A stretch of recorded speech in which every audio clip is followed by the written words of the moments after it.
이상해요.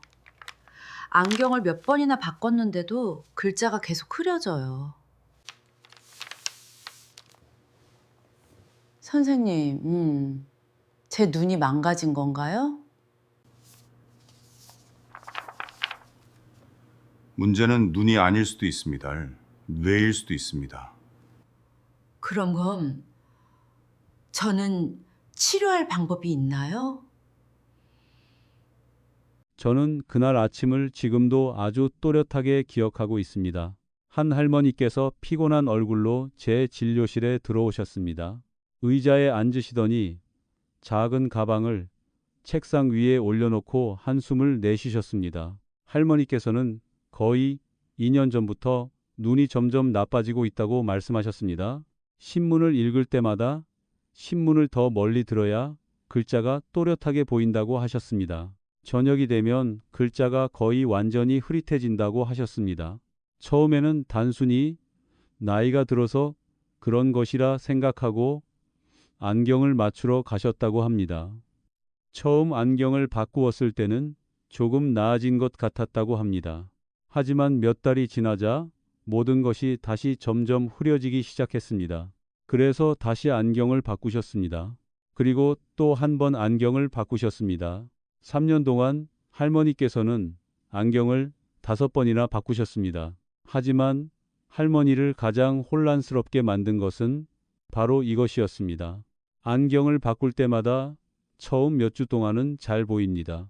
그런데 그 후에는 다시 눈이 피곤하고 무거워지며 글자가 다시 흐려지기 시작합니다. 할머니께서는 저를 바라보며 아주 익숙한 질문을 하셨습니다. 선생님, 제 눈이 점점 망가지고 있는 건가요? 저는 할머니의 기록을 살펴본 뒤 조용히 고개를 저었습니다. 그리고 많은 어르신들이 한 번도 들어본 적 없는 이야기를 할머니께 말씀드렸습니다. 할머니의 문제는 눈에 있지 않을 수도 있습니다. 다른 곳에 있을 수도 있습니다. 바로 뇌입니다. 이 이야기를 들으면 많은 분들이 놀라곤 합니다. 사람들은 보는 일은 눈의 역할이라고 생각합니다. 하지만 사실 눈은 아주 단순한 일만 합니다. 눈은 단지 빛을 받아들입니다. 그 이후의 일, 즉 이미지와 색, 글자, 얼굴을 인식하는 모든 과정은 전부 뇌에서 처리됩니다. 쉽게 말해 눈은 카메라의 렌즈와 비슷합니다. 하지만 사진이 선명한지 아닌지를 결정하는 것은 카메라 안에 있는 처리 장치입니다. 그 처리 장치가 느려지면 렌즈가 아무리 좋아도 이미지가 흐릿하게 보일 수 있습니다. 최근 몇 년 동안의 많은 연구에서 매우 주목할 만한 사실이 발견되었습니다. 60세가 넘은 사람들 중 상당수의 경우 시력이 나빠지는 이유가 눈의 심각한 손상 때문이 아니라는 것입니다. 오히려 뇌의 이미지 처리 능력이 점점 느려지기 때문입니다. 다시 말해, 눈에서 보내는 신호는 여전히 뇌로 전달됩니다. 하지만 뇌가 예전처럼 빠르고 정확하게 처리하지 못하는 것입니다. 그래서 많은 사람들이 계속 안경을 바꾸어도 좋아지지 않는 것입니다. 안경은 눈으로 들어오는 빛을 조절해 줄 뿐입니다. 하지만 문제가 뇌의 이미지 처리 방식에 있다면 안경을 여러 번 바꿔도 근본적인 원인을 해결할 수 없습니다. 저는 진료실에서 이런 사례를 아주 많이 보았습니다. 어떤 분은 안경을 10번이나 바꾸셨습니다. 어떤 분은 매우 비싼 비타민을 여러 종류 드셨습니다. 어떤 분은 심지어 수술까지 생각하셨습니다. 하지만 그분들에게 실제로 필요한 것은 뇌가 시각 신호를 더 효율적으로 처리하도록 돕는 것이었습니다. 그날 저는 이 이야기를 할머니께 설명해 드렸습니다. 할머니께서는 한동안 아주 오래 조용히 계셨습니다. 그리고 저에게 또 다른 질문을 하셨습니다. 문제가 뇌에 있다면 그래도 좋아질 방법이 있나요? 저는 미소를 지었습니다. 왜냐하면 대답은 있습니다이기 때문입니다. 사실 우리의 뇌에는 아주 특별한 능력이 있습니다. 바로 적응하는 능력입니다. 우리가 이미 일은 여든의 나이가 되었더라도 뇌는 올바른 자극을 받으면 여전히 변하고 일부 기능을 회복할 수 있습니다. 하지만 안타깝게도 많은 분들이 자신도 모르게 그 반대의 일을 하고 있습니다. 하루하루 반복되는 작은 습관들이 겉보기에는 해롭지 않아 보이지만 뇌의 이미지 처리 활동을 점점 줄어들게 만듭니다. 그 결과 시력은 점점 더 나빠지게 됩니다. 제가 가장 자주 보는 첫 번째 습관은 바로 어두운 방에서 화면을 보는 것입니다. 많은 어르신들이 저녁에 방의 불을 모두 끄고 텔레비전이나 휴대전화를 본다고 말씀하십니다. 그렇게 하면 더 쉽게 잠들 수 있을 것이라고 생각하시기 때문입니다. 하지만 실제로는 시각 시스템에 매우 큰 부담을 주게 됩니다. 방이 완전히 어두운데 화면만 매우 밝으면 빛의 차이가 매우 커집니다. 뇌는 그 변화에 적응하기 위해 계속해서 조절해야 합니다. 이 일이 수년 동안 매일 반복되면 이미지 처리 시스템은 빠르게 피로해질 수 있습니다. 처음에는 단순히 눈이 건조해집니다. 그 다음에는 눈이 무겁게 느껴집니다. 그리고 점점 시야가 흐려집니다. 또 다른 매우 흔한 습관은 오랫동안 고개를 숙인 자세입니다. 우리가 고개를 지나치게 많이 숙이고 특히 허리를 곧게 펴지 않은 상태로 휴대전화를 보거나 책을 읽으면 뇌로 가는 혈류가 상당히 줄어들 수 있습니다. 뇌는 활동하기 위해 많은 산소가 필요합니다. 혈류가 줄어들면 이미지 처리를 담당하는 뇌의 부분이 가장 먼저 영향을 받게 됩니다. 그래서 많은 사람들이 오랫동안 휴대전화를 본 뒤 눈이 더 흐릿해진 것처럼 느끼는 것입니다. 눈이 망가졌기 때문이 아닙니다. 뇌가 에너지가 부족한 상태이기 때문입니다. 하지만 지금까지 이야기한 두 가지보다 더 중요한 요소가 하나 더 있습니다. 바로 수면입니다. 우리가 잠을 자는 동안 뇌는 매우 특별한 과정을 수행합니다. 마치 하루 종일 사용한 집을 정리하는 것과 비슷합니다. 신경세포가 활동하는 과정에서 생긴 노폐물이 제거됩니다. 신경 연결이 다시 정리됩니다. 중요한 정보는 강화됩니다. 잠이 충분하지 않으면 이 정리 과정이 완전히 이루어지지 않습니다. 신경 노폐물이 점점 쌓이게 됩니다. 그리고 이런 일이 일어나면 뇌의 정보 처리 능력, 즉 이미지 처리 능력도 함께 떨어지게 됩니다. 저는 매일 밤 4시간이나 5시간 정도만 잔다고 말하는 환자들을 많이 만났습니다. 처음에는 단지 눈이 조금 피곤한 느낌만 있습니다. 하지만 시간이 지나면서 신문의 글자가 점점 읽기 어려워집니다. 저녁에 전등 불빛이 더 눈부시게 느껴집니다. 시력이 점점 나빠지는 것처럼 느껴집니다. 수면을 다시 개선한 후 많은 분들이 눈도 훨씬 편안해졌다고 느끼게 됩니다. 이것은 매우 중요한 사실을 보여줍니다. 때로는 시력을 개선하기 위해 눈에서 시작할 필요가 없습니다.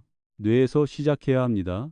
그리고 좋은 소식은 뇌의 시각 시스템을 다시 활성화하는 데 도움이 되는 매우 간단한 방법들이 있다는 것입니다. 비싼 약이 필요하지 않습니다. 수술도 필요하지 않습니다. 매일 꾸준히 실천하는 작은 훈련만 있으면 됩니다. 다음 부분에서는 제가 아주 특별한 방법 하나를 소개해 드리겠습니다. 이 방법은 전 세계 많은 안과 전문가들이 어르신 환자들에게 시도해 보라고 권하는 훈련입니다. 이 훈련은 눈이 더 유연하게 움직이도록 도울 뿐만 아니라 이미지 처리를 담당하는 뇌의 영역도 자극합니다. 몇 달 동안 꾸준히 실천한 뒤 분명한 변화를 느꼈다는 분들이 매우 많습니다. 그리고 제가 한번 만났던 72세 어르신의 이야기가 그 점을 잘 보여줄 것입니다. 제가 지금부터 말씀드리려는 어르신의 이름은 민입니다. 올해 72살이 되셨습니다. 은퇴하시기 전에는 국어를 가르치던 교사였습니다. 평생을 책과 함께 살아온 분입니다. 은퇴한 뒤에도 가장 큰 즐거움은 여전히 독서였습니다. 매일 아침이면 차 한 주전자를 우려 창가에 앉아 책 한 권을 펼치곤 했습니다. 그런데 약 4년 전부터 그는 이상한 변화를 느끼기 시작했습니다. 늘 익숙하던 글줄이 서서히 흐릿해지기 시작한 것입니다. 처음에는 방 안의 조명이 부족해서 그런 것이라고 생각했습니다. 그래서 더 밝은 전구로 바꾸었습니다. 하지만 상황은 나아지지 않았습니다. 그 다음에는 안과에 가서 시력을 검사하고 새 안경을 맞추었습니다. 처음 몇 주 동안은 꽤 괜찮았습니다. 그는 다시 평소처럼 책을 읽을 수 있었습니다. 하지만 몇 달이 지나자 글자가 다시 흐릿해지기 시작했습니다. 그래서 안경을 다시 바꾸었습니다. 그리고 또 한 번 더 바꾸었습니다. 3년 동안 그는 서로 다른 안경을 4번이나 바꾸었습니다. 하지만 문제는 계속 반복되었습니다. 그를 가장 힘들게 만든 것은 안경을 써야 한다는 사실이 아니었습니다. 예전처럼 오래 책을 읽지 못하게 되었다는 것이었습니다. 약 10분 정도만 읽어도 눈이 피로해지기 시작했습니다. 글자가 눈앞에서 살짝 흔들리는 것처럼 느껴졌습니다. 어느 날 그는 한숨을 쉬며 아내에게 아주 단순한 말을 했습니다. 이제 정말 늙은 것 같군. 어느 날 그의 아들이 다시 한번 검사를 받아보라고 권했습니다. 그때 그는 제 진료실을 찾게 되었습니다. 제가 매우 자세히 검사를 해보니 그의 눈에는 심각한 손상이 보이지 않았습니다. 각막은 정상적이었습니다. 망막도 괜찮았습니다. 안경 도수는 조금 올라가 있었지만 그렇게 빨리 눈이 피로해지는 상황을 설명하기에는 충분하지 않았습니다. 그래서 저는 그의 생활 습관에 대해 몇 가지 질문을 했습니다. 그는 은퇴한 뒤로 밤늦게까지 텔레비전을 보는 경우가 많다고 말했습니다. 때로는 자정 가까이까지 보기도 했습니다. 그리고 아침에는 꽤 일찍 일어났습니다. 또 한 가지. 그는 책을 읽을 때 약간 고개를 숙인 자세로 읽는 습관도 있었습니다. 저는 그의 이야기를 아주 주의 깊게 들었습니다. 그리고 그에게 다른 가능성이 있다고 말씀드렸습니다. 그의 문제는 눈이 약해졌기 때문이 아닐 수도 있습니다. 뇌의 시각 처리 시스템이 예전보다 덜 효율적으로 작동하고 있기 때문일 수도 있습니다. 그는 약간 놀란 눈빛으로 저를 바라보았습니다. 저는 우리가 책을 읽을 때 눈은 단지 이미지를 받아들이는 역할만 한다고 설명했습니다. 하지만 글자를 인식하고 그것을 단어로 연결하고 내용을 이해하는 일은 뇌의 역할입니다. 뇌가 피로하거나 충분한 자극을 받지 못하면 이미지 정보를 처리하는 속도가 느려질 수 있습니다. 그리고 그렇게 되면 눈 자체는 비교적 정상이어도 글자가 읽기 어렵게 느껴질 수 있습니다. 그래서 저는 그에게 아주 간단한 방법을 하나 제안했습니다. 바로 뇌의 시각 시스템을 훈련하는 방법입니다. 제가 그에게 처음 알려준 운동은 초점 훈련이었습니다. 그는 의자에 앉아 등을 곧게 펴야 합니다. 그 다음 손가락 하나를 눈앞 약 30cm 정도 거리에 올립니다. 머리와 목은 최대한 움직이지 않도록 합니다. 눈만 사용해 바라봅니다. 손가락을 천천히 위로 조금 올렸다가 다시 아래로 내립니다. 왼쪽으로 이동했다가 다시 오른쪽으로 이동합니다. 모든 움직임은 매우 천천히 해야 합니다. 눈은 손가락 끝을 부드럽게 따라가야 합니다. 이 운동은 시각신경과 움직임을 추적하는 뇌의 영역을 자극하는 데 도움이 됩니다. 첫날 그는 몇 분 정도만 연습했습니다. 그는 약간 어지러운 느낌이 있다고 말했습니다. 저는 그것이 매우 정상적인 반응이라고 말했습니다. 왜냐하면 이런 뇌의 영역은 오랫동안 충분히 사용되지 않았기 때문입니다. 오랫동안 사용하지 않았던 근육과 비슷합니다. 다시 사용하기 시작하면 약간 피로할 수 있습니다. 며칠이 지나자 그는 점점 익숙해지기 시작했습니다. 그래서 저는 그에게 또 하나의 운동을 알려주었습니다. 이번 운동은 주변 시야와 관련된 것입니다. 그는 등을 곧게 펴고 벽의 한 지점을 바라봅니다. 그 다음 두 손을 귀 높이 정도로 양옆에 듭니다. 눈은 여전히 정면을 바라본 상태에서 손가락을 천천히 움직입니다. 그의 임무는 시야의 가장자리에서 그 움직임을 알아차리는 것입니다. 이 운동은 뇌가 이미지를 인식하는 범위를 넓히는 데 도움이 됩니다. 나이가 들면 많은 사람들의 주변 시야가 점점 좁아집니다. 뇌가 에너지를 절약하기 위해 시야의 가장자리 정보를 점점 무시하기 시작하기 때문입니다. 이 운동은 그런 처리 영역을 다시 활성화하는 데 도움이 됩니다. 그리고 저는 또 하나 매우 중요한 것을 그에게 말씀드렸습니다. 운동을 하기 전에 눈을 따뜻하게 해주는 것이 좋습니다. 그는 두 손바닥을 서로 비벼 따뜻해질 때까지 열을 만듭니다.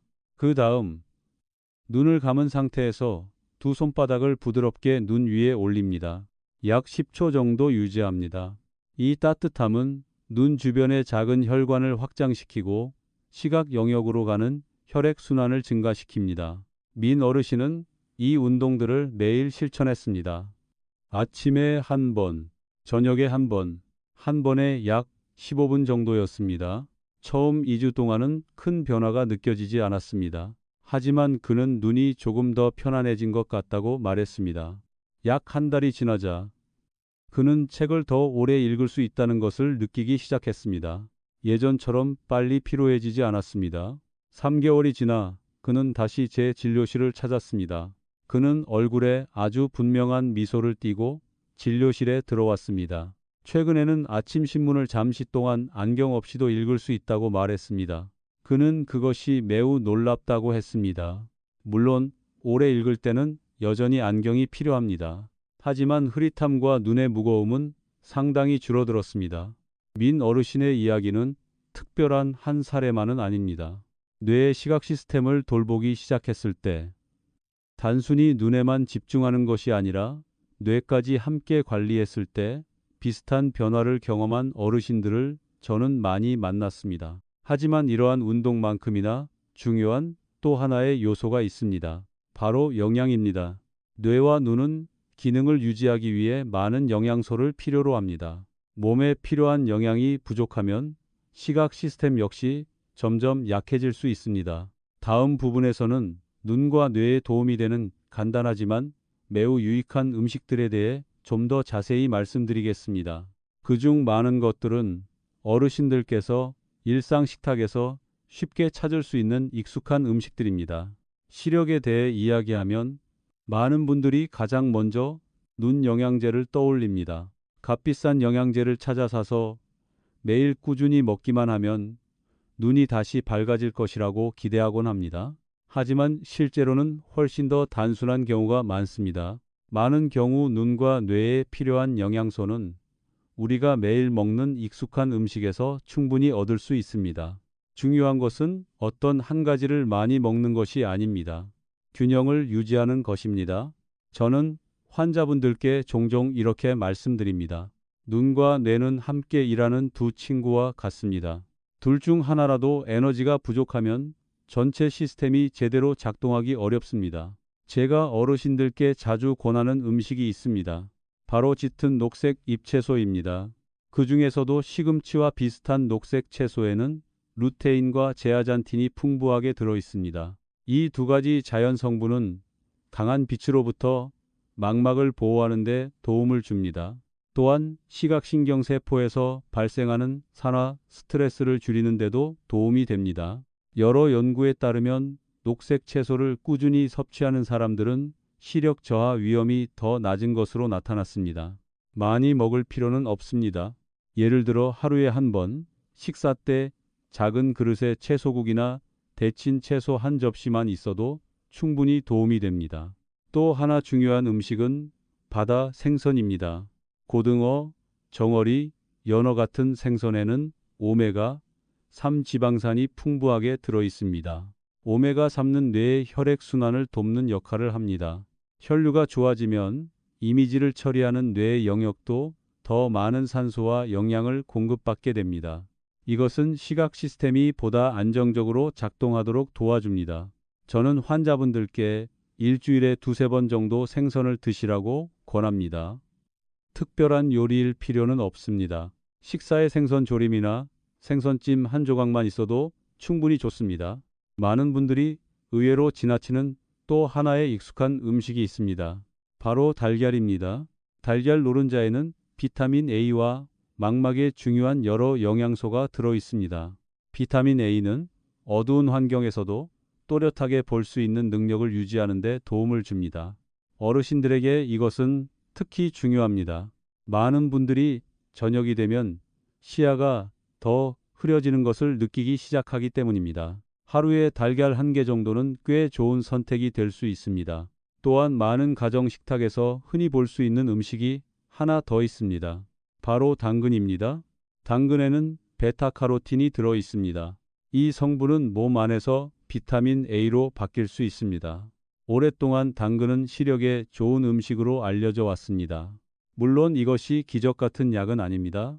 하지만 꾸준히 섭취하면 눈 건강을 돕는 역할을 합니다. 제가 자주 이야기하는 또 하나의 과일은 블루베리입니다.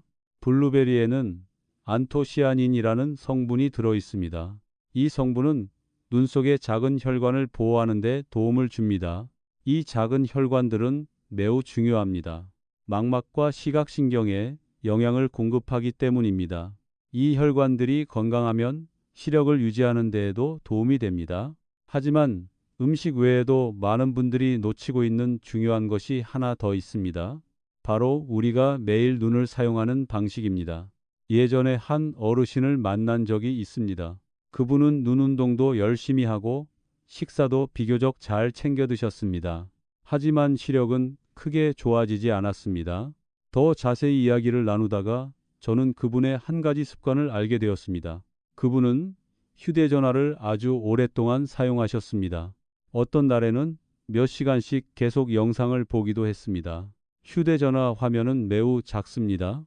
오랫동안 바라보면 눈은 계속 초점을 조절해야 합니다. 이 과정이 시각 시스템에 큰 부담을 줄 수 있습니다. 그분이 휴대전화 사용 시간을 줄이고 대신 밝은 조명 아래에서 책을 읽기 시작한 후 눈의 피로는 눈에 띄게 줄어들었습니다. 이 점은 매우 중요합니다. 좋지 않은 습관을 매일 반복한다면 어떤 운동이나 음식도 그것을 완전히 보완해 줄 수 없습니다. 그래서 시력을 돌보는 일은 단순히 새로운 것을 몇 가지 추가하는 것이 아닙니다. 눈과 뇌가 과도하게 일하게 만드는 습관을 줄이는 것도 포함됩니다. 이러한 요소들이 함께 조정되면 몸은 서서히 적응하기 시작합니다. 시력이 젊을 때처럼 완전히 돌아오지는 않을 수 있습니다. 하지만 많은 분들이 눈이 훨씬 편안해졌다고 말합니다. 피로가 줄어들고 시야도 더 안정적으로 느껴진다고 합니다. 저는 환자분들께 종종 이렇게 말씀드립니다. 나이가 들어 눈을 돌보는 일은 마치 정원을 가꾸는 것과 비슷합니다. 매일 물을 주고 거름을 주고 잡초를 뽑아주면 정원은 계속 푸르게 유지됩니다. 하지만 다른 모든 요소를 무시한 채 특별한 비료 하나만 기대한다면 정원이 건강하게 자라기 어렵습니다. 우리의 눈과 뇌도 마찬가지입니다. 매일의 작은 습관 변화가 시간이 지나면서 큰 차이를 만들어낼 수 있습니다. 오늘 말씀드린 내용이 도움이 되셨다면 한 가지씩 천천히 실천해 보시기 바랍니다. 충분한 수면을 취하는 것부터 시작해 보십시오. 텔레비전을 보거나 책을 읽을 때 방 안의 조명을 충분히 유지하십시오. 매일 몇 분 정도 간단한 눈 운동을 해 보십시오. 그리고 식사에 눈 건강에 좋은 음식을 조금 더 추가해 보십시오. 조금만 꾸준히 실천하시면 변화를 느끼실 수 있을 것입니다. 오늘 내용이 도움이 되셨다면 주변 친구나 가족에게도 함께 나누어 주시기 바랍니다. 많은 어르신들이 시력 문제를 겪고 있지만 아직도 눈을 돌볼 수 있는 방법이 많이 있다는 사실을 모르고 계십니다. 그리고 일상에서 쉽게 실천할 수 있는 건강 정보를 계속 받고 싶으시다면 채널 구독을 눌러 주십시오. 이 작은 이야기들이 어르신들께서 매일 더 건강하고 편안하게 지내시는데 도움이 되기를 저는 늘 바랍니다. 어르신들께서 항상 밝은 눈과 또렷한 정신을 유지하시기를 진심으로 바랍니다.